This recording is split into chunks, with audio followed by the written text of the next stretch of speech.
지난번에는 제사장 나라, 거룩한 백성이라는 제목으로 말씀을 나눴습니다. 홍해를 건너서 이스라엘 백성을 독수리 날개로 업어 호렙산으로 이끄신 하나님은 이곳에서 이제 당신의 비전을 보이시면서 백성에게 세 가지 언약을 베풀었습니다. 첫 번째는 모든 민족 중에서 이스라엘을 당신의 소유로 삼으시겠다. 소유란 의미는 보배와 같은 존재라고 말씀을 드렸죠. 그러니까 이스라엘을 내 보배와 같은 존재로 삼겠다. 그리고 너희는 제사장 나라가 될 것이고 하나님의 거룩한 백성이 될 것이라고 이렇게 약속하셨습니다. 그 전제 조건이 무엇입니까? 내 말을 잘 듣고 내 언약을 지키면입니다. 우리는 이러한 전제 조건을 무시하고 교회만 다니면 예배만 드리면 출석만 하면 저절로 이러한 복을 받는 줄로 착각하기 쉽습니다. 그러나 우리가 복을 받기 위한 전제 조건은 바로 하나님의 말씀을 잘 들을 뿐만 아니라 하나님과 맺은 언약을 지키라는 것입니다. 이제 이스라엘 백성의 신분이 완전히 변했지 않습니까? 그러면 그 신분에 합당한 의무와 사명을 다 해야 합니다. 우리도 하나님의 자녀가 되었죠. 그러면 우리는 그 직분에 걸맞는 충성과 헌신을 하는 삶으로 바뀌어야 된다는 말이죠. 특히 거룩이라는 것은 하나님께서 가장 중요하게 생각하셨고 당신의 백성으로서 또 이스라엘이 반드시 지키도록 요구하신 필수 조건이었습니다. 하나님이 거룩하시기 때문에 그 거룩하신 하나님 앞에 나아가기 위해서는 우리도 거룩해야 합니다. 지난주에 오후에 어느 교회 임직식에 참석을 했었습니다. 그런데 축사 시간이 되어서 마침 어느 은퇴하신 목사님께서 당신의 교회에 있었던 일화를 들려주셨습니다. 때가 되었어요. 그 교회 이제 장로를 세우기 위해서 대상자들 가운데에 자격이 있다고 생각한 어느 안수 집사님에게 장로 장립을 준비하시라고 권유하셨답니다. 그런데 그 집사님이 가족들하고 의논해 보겠습니다. 다음 주에 대답 드릴게요 하고 집에 가셔서 가족회의를 열었다고 합니다. 내가 이번에 장로 장립을 받으라고 목사님께서 말씀하셨는데 여러분 생각은 어떻습니까? 너희들 생각은 어때? 이렇게 물었다는 거예요. 그랬더니 자녀가 셋이었던 것 같습니다. 그 세 자녀가 이구동성으로 뭐라 그랬을까요? 아버지는 장로 안수 받으면 안 됩니다. 이렇게 강력하게 반대를 했다는 거예요. 그 부인이 권사님이셨는데 그래도 아이들을 설득하려고 나섰지만 아이들은 단칼에 거부했답니다. 아버지는 장로가 돼서는 안 돼요. 그래서 그 다음 주에 코가 석자나 빠져갖고 목사님한테 와서 이번에는 힘들 것 같습니다. 집에서 반대합니다. 그렇게 말씀하셨다는 거예요. 장성한 자녀들에게 그 아버지는 어떠한 아버지로, 어떠한 어른으로 비쳤을까를 잠시 생각해 보았습니다. 사명의 무게가 달라지기는 하겠지만 보통 이러한 일이 있으면 가족들에게 축하받고 함께 기뻐해야 할 신앙인으로서 그 사람은 어떻게 살아왔기에 아버지는 교회의 지도자가 될 수 없습니다 라고까지 말했을까요? 지난번 우리 교회 임직 때는 온 가족이 모여서 함께 웃고 즐거워하면서 사진도 찍고 축하하는 모습을 보고 참 멋진 신앙인의 가정이구나. 내심 얼마나 흐뭇하고 감사했는지 모릅니다. 그러나 그것으로 만족해서는 안 됩니다. 온전한 가정 구원도 이루고 온 가족들이 예수님 앞에 나와 함께 예배드리는 모습도 있어야 되고 신앙을 잃지 말아야 합니다. 가정 천국을 이룰 때까지 더욱더 이전보다 노력하고 기도하는 부모로서 살아가야 합니다. 본이 되는 삶이 되어야 합니다. 혹여라도 내가 반대는 안 했지만 저렇게 살면 누가 인정을 해주나 라는 그런 자기들 간에 그런 마음이 있다면 그거는 참 안타까운 일이 아닐 수 없겠습니다. 그럼에도 불구하고 또 이 다음에 우리도 이런 기회가 있을 때 목사가 기도 가운데 또 하나님의 그런 뜻에 따라서 권유를 하면은 아멘하고 이렇게 받으시길 바랍니다. 가족하고 이럴 때는 상의하지 마시기 바랍니다. 그것이 은혜입니다. 오늘 우리는 하나님의 자녀요, 백성으로서 우리에게 맡겨주신 그 직분과 사명을 잘 감당하고 있는지 늘 살펴보아야 합니다. 하나님 보시기에 부족함이 없는 거룩한 일꾼, 특별히 가족들에게 먼저 인정받는 어른 되시기를 우리 주님의 이름으로 축원합니다. 할렐루야. 따라합니다. 우리가 다 행하리이다. 19장 7절 8절 읽어봅니다.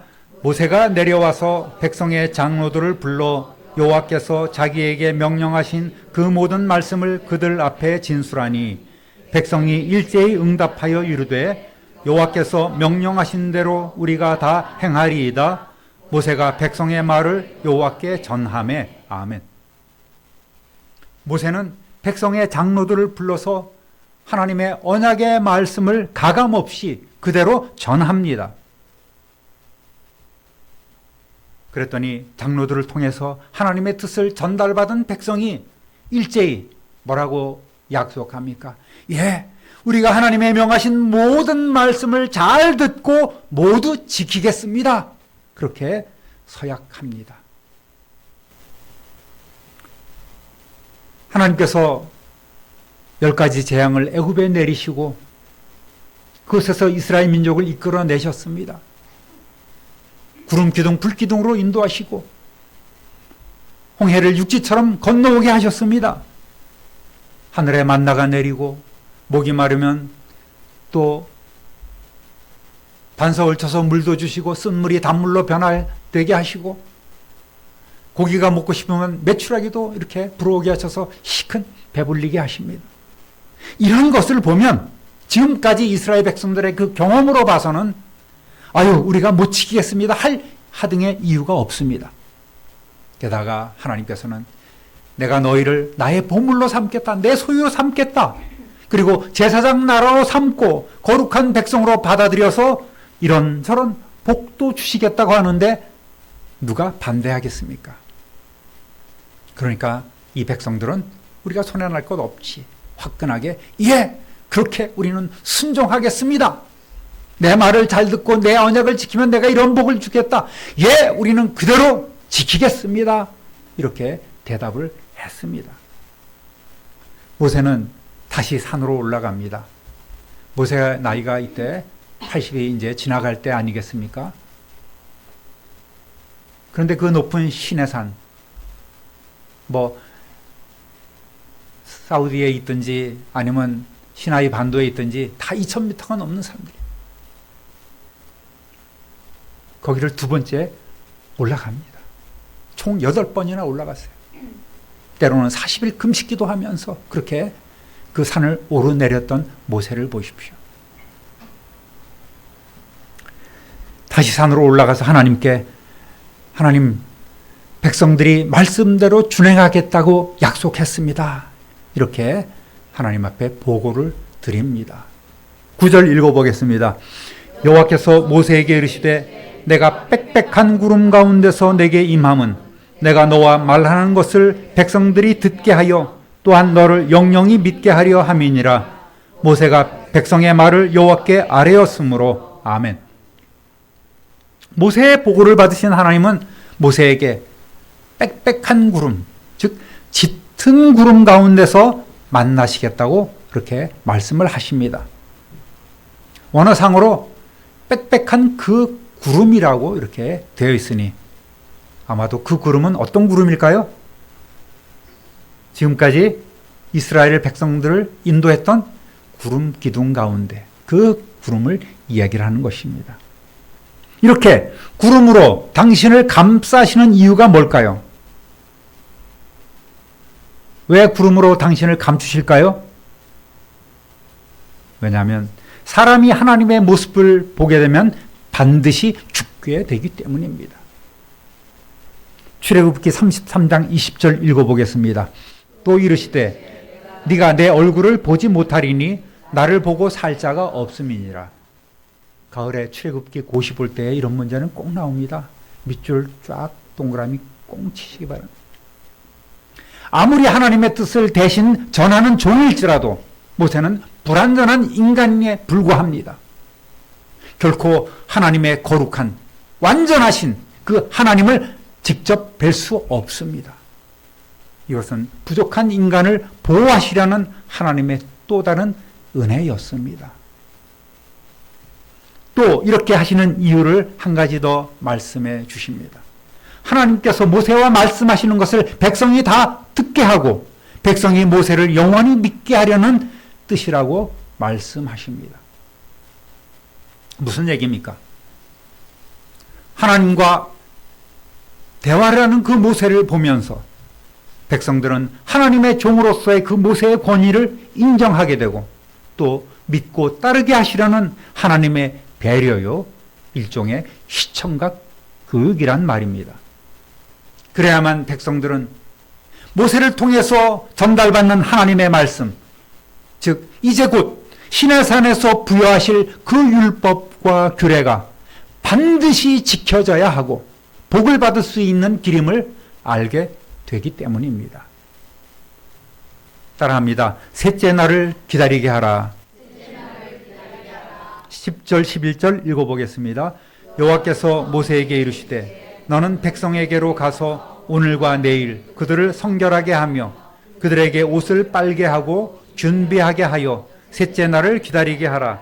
이는 셋째 날에 나 여호와가 온 백성의 목전에서 시내산에 강림할 것이니. 아멘. 하나님은 그 앞전에 말씀으로 구두로 약속하신 언약의 본 체결을 위해서 먼저 이스라엘 백성에게 외적 성결을 요구하셨습니다. 하루가 아닌 이틀의 시간을 주면서 철두철미하게 외적인 거룩함을 준비하라는 명령이었습니다. 여기 한 가지 더 보태죠. 15절 읽어보겠습니다. 모세가 백성에게 이르되 준비하여 셋째 날을 기다리고 여인을 가까이 하지 말라 하니라. 아멘.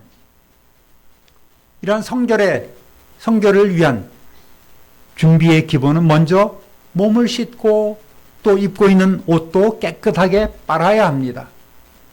부부간에 절제하고 금욕도 실천함으로 더 정성껏 준비해야 합니다.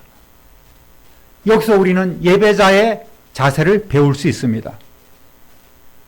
오늘 이 자리에 하나님께 예배를 드리러 오신 우리 성도님들도 어제부터 또 준비를 했죠. 샤워를 하고 또 오늘 깨끗한 옷을 골라 입고 나오신 줄 압니다. 머리에 기름이 줄줄 흐르고 비듬이 턱지덕지 붙어 있고 땀 냄새를 풍기면서 까치집을 짓고 나오는 분들은 아마 한 분도 안 계실 겁니다. 또 드릴 예물도 미리 준비해 놓고 기도로 하나님을 만나 뵐 준비를 그렇게 합니다. 준비가 잘 되어 있으면 교회 오는 길이 가볍습니다. 발걸음도 가볍고 또 운전도 잘 됩니다. 예배도 기대하게 되고 또 은혜를 사모하게 됩니다. 호둥대면서 아침부터 마트를 오고 가는 일도 없어집니다. 준비를 잘하면 그렇습니다. 여러분, 하나님을 만날 이런 외적 준비가 되어 있지 않으면 내적 예배도 이루어지지 않습니다. 그저 되는 대로 나온다면 되는 대로 하나님의 마당만 밟고 갈 뿐입니다.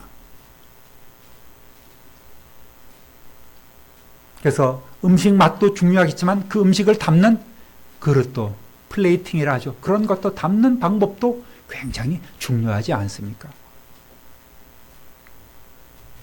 여러분, 순서가 있는 거지요. 먼저 외적 정결이 있는 다음에 내적 성결도, 우리의 마음의 정결함도 이룰 수 있는 법입니다.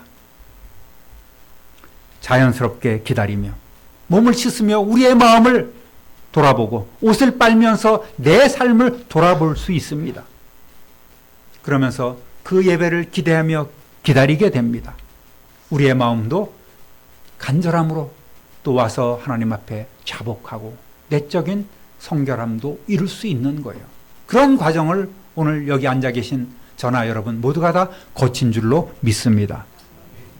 그래서 여호와 하나님은 이틀이 지나 셋째 날에 시내산 위에 친히 강림하시기 위해 이렇게 먼저 이스라엘 백성에게 외적 성결을 요구하신 거예요. 우리도 이 자리에 함께 있지만 아마도 예배하는 자세는, 신앙 상태는 다 다를 것입니다. 진실한 예배자인지 아니면 형식적인 예배자인지 하나님이 아시고 또 우리 자신이 잘 압니다. 우리 스스로 잘 알고 있습니다. 우리는 더 변해야 됩니다. 더 간절함으로 예배하고 더 감사함으로 생활하면서 우리의 삶 자체가 예배하는 삶으로 변화되어야 합니다. 그것이 우리를 향한 하나님의 뜻이란 말이죠. 하나님의 시간을 기다릴 때에 우리는 좀 더 자연스럽게 근신하고 절제하며 기도로 준비할 수 있습니다. 오늘 집을 나서기 전 기도하셨습니까? 기도하셨습니까? 예. 대답에 따라서 그분의 준비한 상태를 우리가 알 수 있죠? 그런 찬송도 있지 않습니까? 오늘 집을 나서기 전 기도했나요? 여러분, 준비된 그릇에 하나님이 은혜를 부어주시고 성령으로 채워주십니다. 할렐루야. 준비되지 않으면 아무것도 받을 수 없어요. 시간 낭비만 할 뿐입니다. 늘 주님을 사모하면서 또 주님의 날을 그리면서 거룩한 예배자로 하나님 앞에 설 수 있도록 또 주님 앞에 집중할 수 있도록 잘 준비하는 저와 여러분 되시기를 우리 구주 예수 그리스도의 이름으로 축원합니다. 따라합니다. 선을 넘지 말라. 12절 읽어보겠습니다. 너는 백성을 위하여 주위의 경계를 정하고 이르기를 너희는 삼가 산에 오르거나 그 경계를 침범하지 말지니 산을 침범하는 자는 반드시 죽임을 당할 것이라. 아멘. 마지막으로 하나님께서는 경계선을 정해서 그것을 절대 넘지 못하도록 강하게 경고하셨습니다. 시내산에 강림하시는 거룩하신 하나님의 영광스러운 임재 앞에 백성들은 함부로 나갈 수 없습니다. 신기한 광경이 있다고, 놀라운 일이 벌어진다고 함부로 산에 오르거나 정해진 그 경계선을 넘지 말아야 합니다. 절제해야 합니다. 하나님께서 정해 주신 산 기슭에서 그 산을 바라봐야 합니다. 그 선을 넘을 경우에는 반드시 죽임을 면치 못할 것입니다. 13절 읽어보겠습니다. 그런 자에게는 손을 대지 말고 돌로 쳐 죽이거나 화살로 쏘아 죽여야 하리니 짐승이나 사람을 막론하고 살아남지 못하리라 하고 나팔을 길게 불거든 산 앞에 이를 것이니라 하라. 아멘.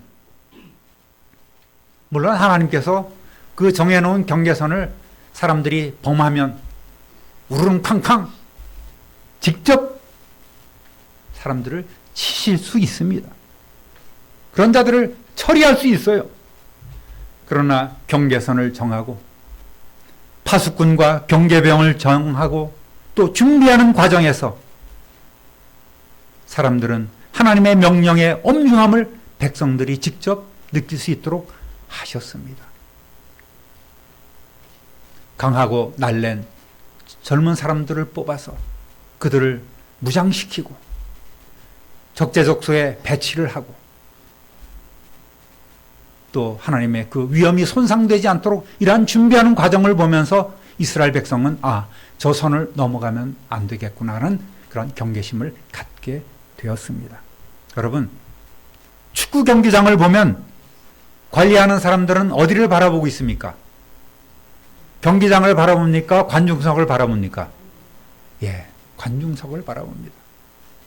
유명한 가수들의 콘서트장에도 그 가드들은 다 관중석만을 바라봅니다.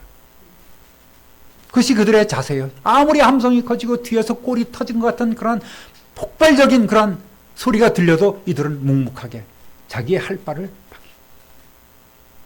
지키면서 사람들을 바라봐야 합니다. 아마도 파수를 서고 경계를 하는 그 모든 병사들은 모두가 다 백성들을 향해서 그 경계선에 쫙 서 있었을 것입니다. 다음 주에 다시 다루겠지만 하나님께서 임재하실 때 놀라운 일이 일어나지 않겠습니까? 우레와 번개가 빽빽한 구름이 산 위에 있고 또 나팔 소리가 나고 산이 흔들리고 연기가 피어오르는 이러한 초자연적인 현상 가운데 하나님께서 강림하신단 말이죠. 지금 이스라엘 백성들은 시내산 아래에서 거대한 천막촌을 이루고 생활하고 있습니다. 아침마다 내리는 그 만나를 거둡니다. 또 사람들이 이렇게 함께 지내다 보면 소문도 빠르죠. 인터넷도 엄청 빠릅니다. 생각 없이 거짓 뉴스에 미혹되거나 소동에 휩쓸리기도 쉽습니다. 그런 일들이 실제로 또 앞으로도 계속 일어날 거예요. 여러분, 사람이란 원래 호기심이 많지 않겠습니까? 그렇게 하지 말라고 하면 더 하고 싶은 것이 사람의 마음이에요. 하지 말라면 더 하고 싶고 가지 말라면 꾸역꾸역 모여듭니다. 위험하다 그래도 꾸역꾸역 모여드는 거예요.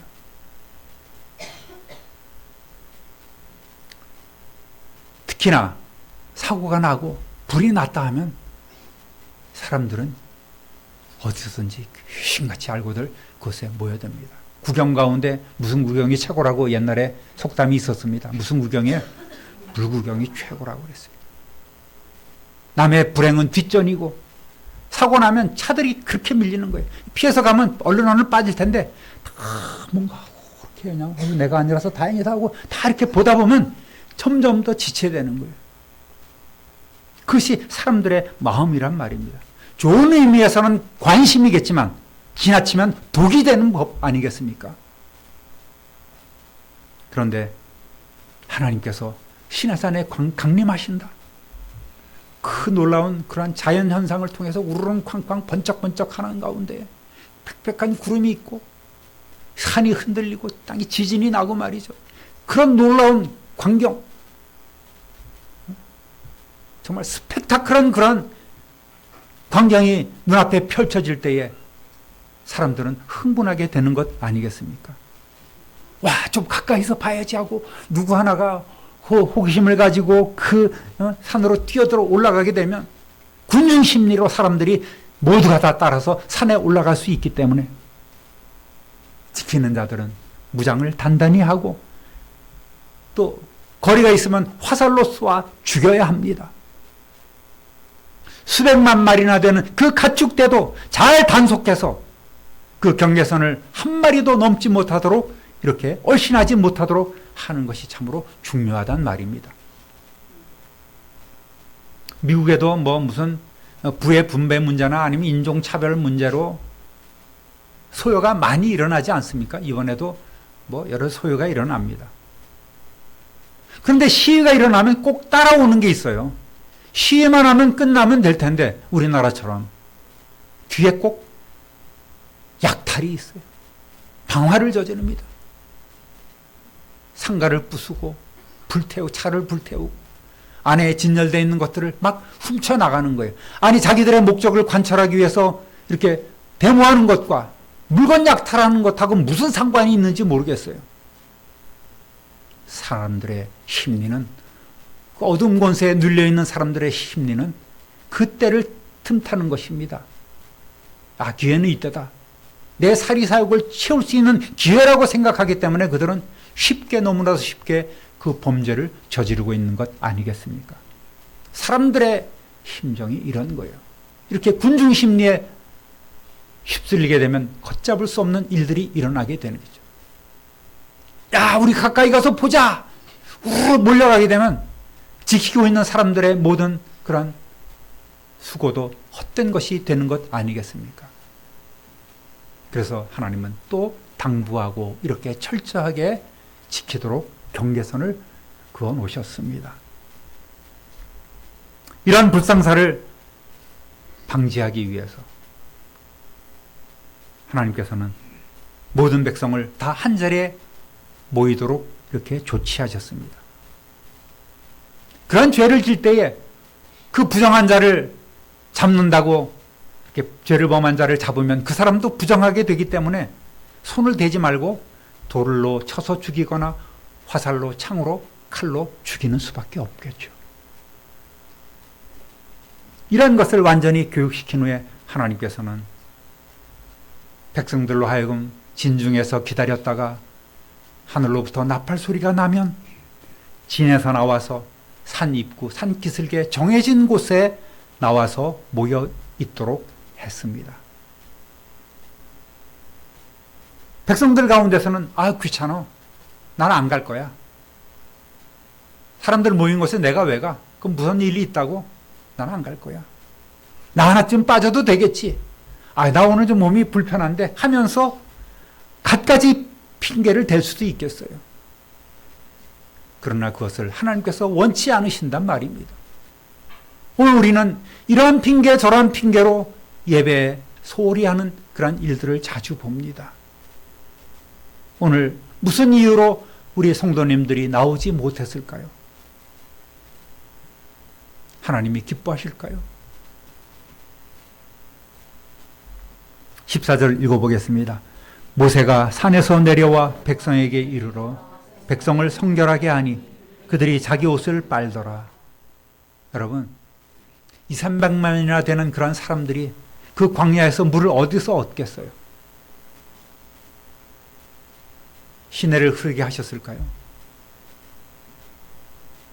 백성들은 샘을 파기도 하고 또 물을 찾아 먼 곳에서 물을 길어오는 그러한 수고도 마다하지 않았을 것입니다. 그러다 보면 불평하는 이들도 있었겠지요. 왜 안 하던 일을 하신다고 그래? 그냥 하늘에서 비 내리게 하고 우리 쉽게 하면 얼마나 좋아. 그럴 수도 있었을 거예요. 하지만 모세를 통해서 하나님의 명령을 들은 백성들은 신속하게 또 질서 있게 정결한 공동체를 이루어 갑니다. 서로 양보하고 서로 돕고 모두가 다 어느 한 사람도 이 성결하는 일에 빠지지 않도록 그들은 서로 돕는 멋진 공동체를 이루었단 말입니다.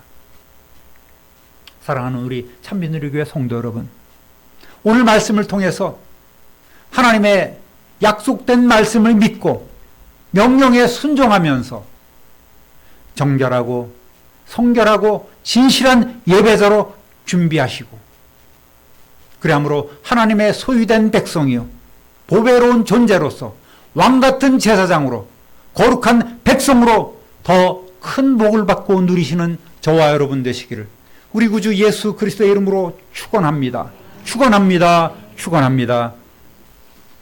존귀하신 하나님 아버지, 하나님께서는 백성들을 신의 산으로 부르시고 그곳에서 백성들에게 언약식을 선포하고 귀한 말씀을 주기 위해서, 율법을 주시기 위해서 이제 그들로 하여금 성결하게 하고 하나님의 시간을 기다리게 하며 또 경계를 정하고 그 선을 넘지 말도록 경고를 하셨습니다. 하나님 아버지, 이 가운데 오늘 저희들이 예배자의 자세를 깨닫고 그렇게 살아가기를 소원합니다. 진실함으로 또 성결함으로 거룩하신 하나님 앞에 나아갈 준비를 하는 우리의 삶 되게 하여 주시고 그렇게 부끄러움 없는 예배자가 될 수 있도록 성령 하나님 친히 주장하여 주옵소서. 날마다 예수 그리스도의 그 구속의 은혜를 감사하며 찬양하며 예배하는 삶으로 우리를 이끌어 주옵소서. 남들이 우리를 볼 때에 예수 그리스도를 만나게 하시고 하나님의 음성도 듣게 하시고 또 우리를 통하여 주님을 만나는 놀라운 일들이 날마다 넘쳐나게 하여 주옵소서. 감사와 찬송과 영광을 하나님께 돌리옵고 우리 구주 예수 그리스도의 이름으로 축복하며 기도드립니다. 아멘.